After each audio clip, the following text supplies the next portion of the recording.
welcome back to Vigor. It is your boy, Stealth Jet, leader of the JSS. We're back here on to Sawmill, and I do believe that this is my crowd favorite.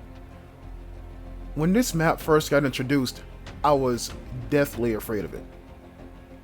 Deathly, because it was like trees everywhere. But you know, in hindsight, if I'm not afraid of the Verg Forest, why'd I be afraid of Sawmill? There's more trees on the Verg Forest. It's a forest. You know?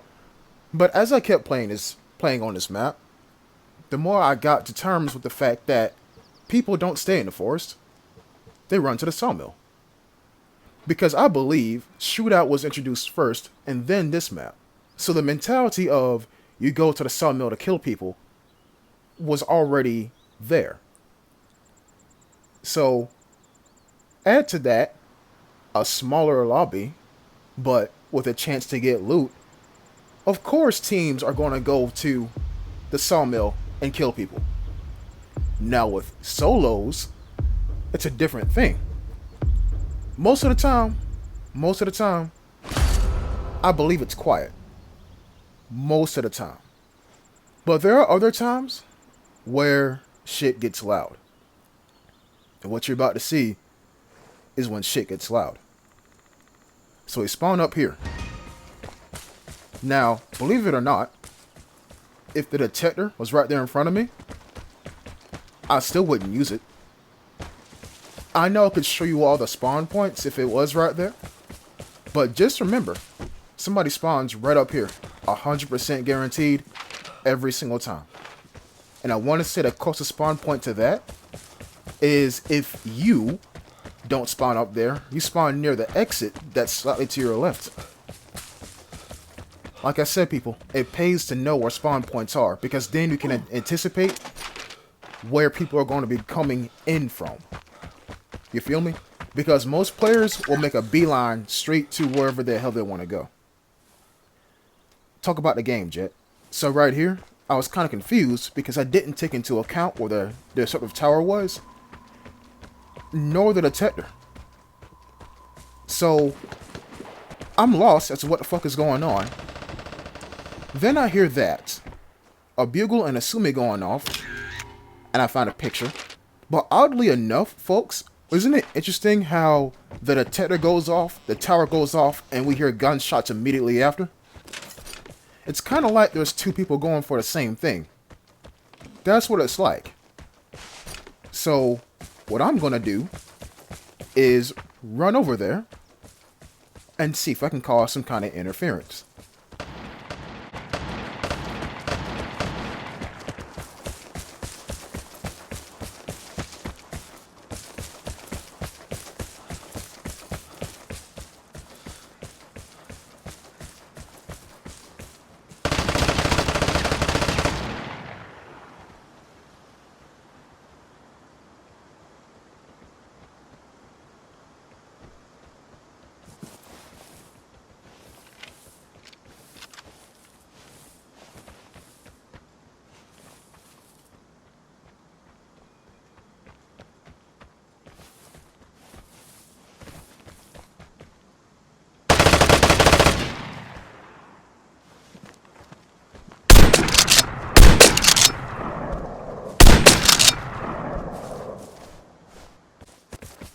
This was some Black Hunter outfit energy. Not gonna lie to you. The white outfit I have on, the mentality of that would have said, wait until they're done fighting. Well, no, not even wait. While they are fighting, go and try to loot the container, grab yourself an actual rifle, and deal with it then. But I wanted to test this Remington 870's range, and yeah, it put out. It did what I needed it to do. So I decide I got a bugle. I'm on the same level as Beerus. I can pretty much do whatever the hell I want to now. So you see up there the star where I marked the buried cache? I'm about to go back for it. Soon. Did you notice how I got pinged? Yeah. somebody's afraid. Because why would you use your PSD when somebody just hit the detector? Somebody's afraid. The closest person to me is a guy who's at the camp where the fuel is. I think that's where the detector showed him at. So that's pure fear. Because why would you do that? Now, I know I could do the whole point the camera down and hold X thing, but it wasn't working out for me. And plus, notice where I'm facing. Directly where that guy was spotted from. That direction. But we're almost done getting the container anyway. So, there's that. Boom. Now it's open. Walk inside, and guess what we find, people? Another Remington. But you see, I'm not a sweat. A sweat would have taken nothing from this container. Really. They would have kept the bugle. But you see me? I'm a man of culture. I like my headshots more than I like going prone and lasering people with an insane 3-round burst. So I take the H-bar T from this container, and I leave the bugle and the Remington. Make some more room here for the fuel and cassette tape. And would you look at that? I'm pretty much full. But full, and I say that twice because I'm only full because I have a lot of consumables on me and ammunition. In other words, I'm not at my max carrying capacity. You feel me? So remembering where that guy was last spotted, I check back there, do a little circle right here real quick. Thinking like I'm going to use a detector. Actually use a detector. Go over the fence. And go prone right here. Check the map. And what we got. The same guy who pinged me is now moving to an exit. There's another guy moving to an exit. But there's somebody else up there near my cache. And so, putting 2 and 2 together, he's doing some shit that I tell you all not to do. The last time I used a detector, he was up there, except closer to the POI. Now he's moved slightly further away. A lot of time has passed since I used a detector the last time, and yet he is still up there in the same vicinity. Guys, he's waiting for the airdrop. If you get detected, or somebody used the detector twice, and you're in the same area, I'm gonna put it to you like this.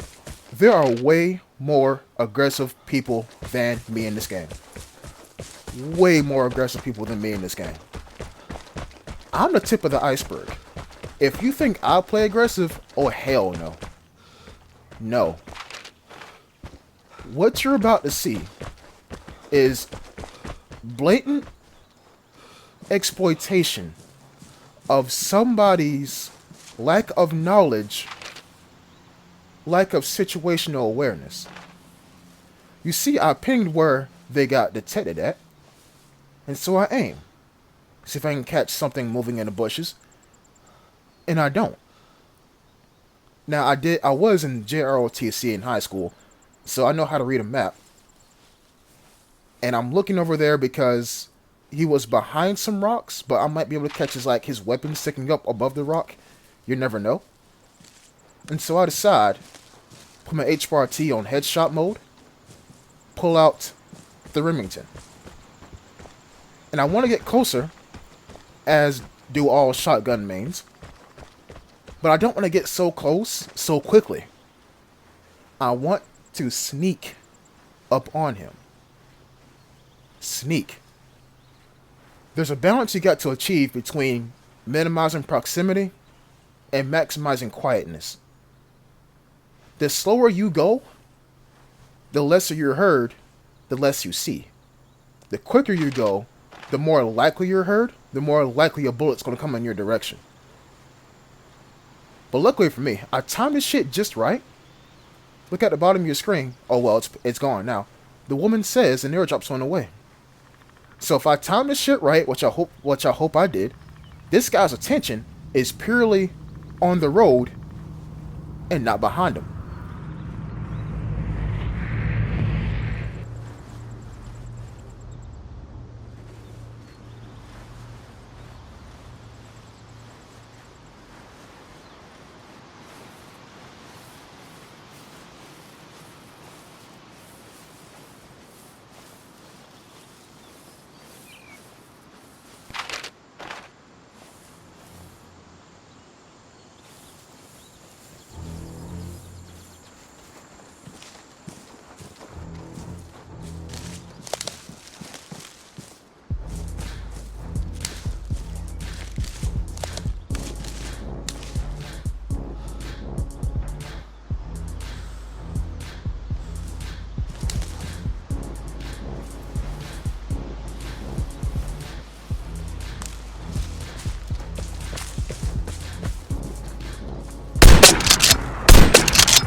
If any of you have played Tom Clancy's The Division, if not, Tom Clancy's The Division 2, I'm gonna call your attention to a faction called the Rikers.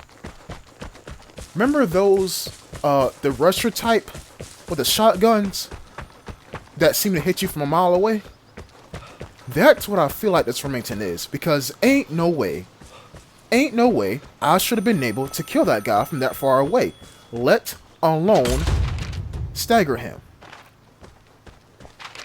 If you're wondering what I'm doing right now, I'm not about to run across the map and chase that guy. I did that to see how far the nearest person is from me. And nothing makes me more upset than going to a cache, knowing where it's at, expecting to get loot, to only find that shit already been dug up. That shit pisses me off, because it's like, bruh, you got lucky, you fucker. But then again, I get lucky too sometimes, so I can't really say anything about that. So before I head home, I want to go back to this guy's box and see if there's anything that I can get to increase the score that I'll be getting here pretty soon. Go here to check. Oh wait, an airdrop. And look, oh lord, guys, I'm sorry. Those 6 chemicals will have to stay in this box. I didn't think about getting them. I'm sorry. I know chemicals are S tier.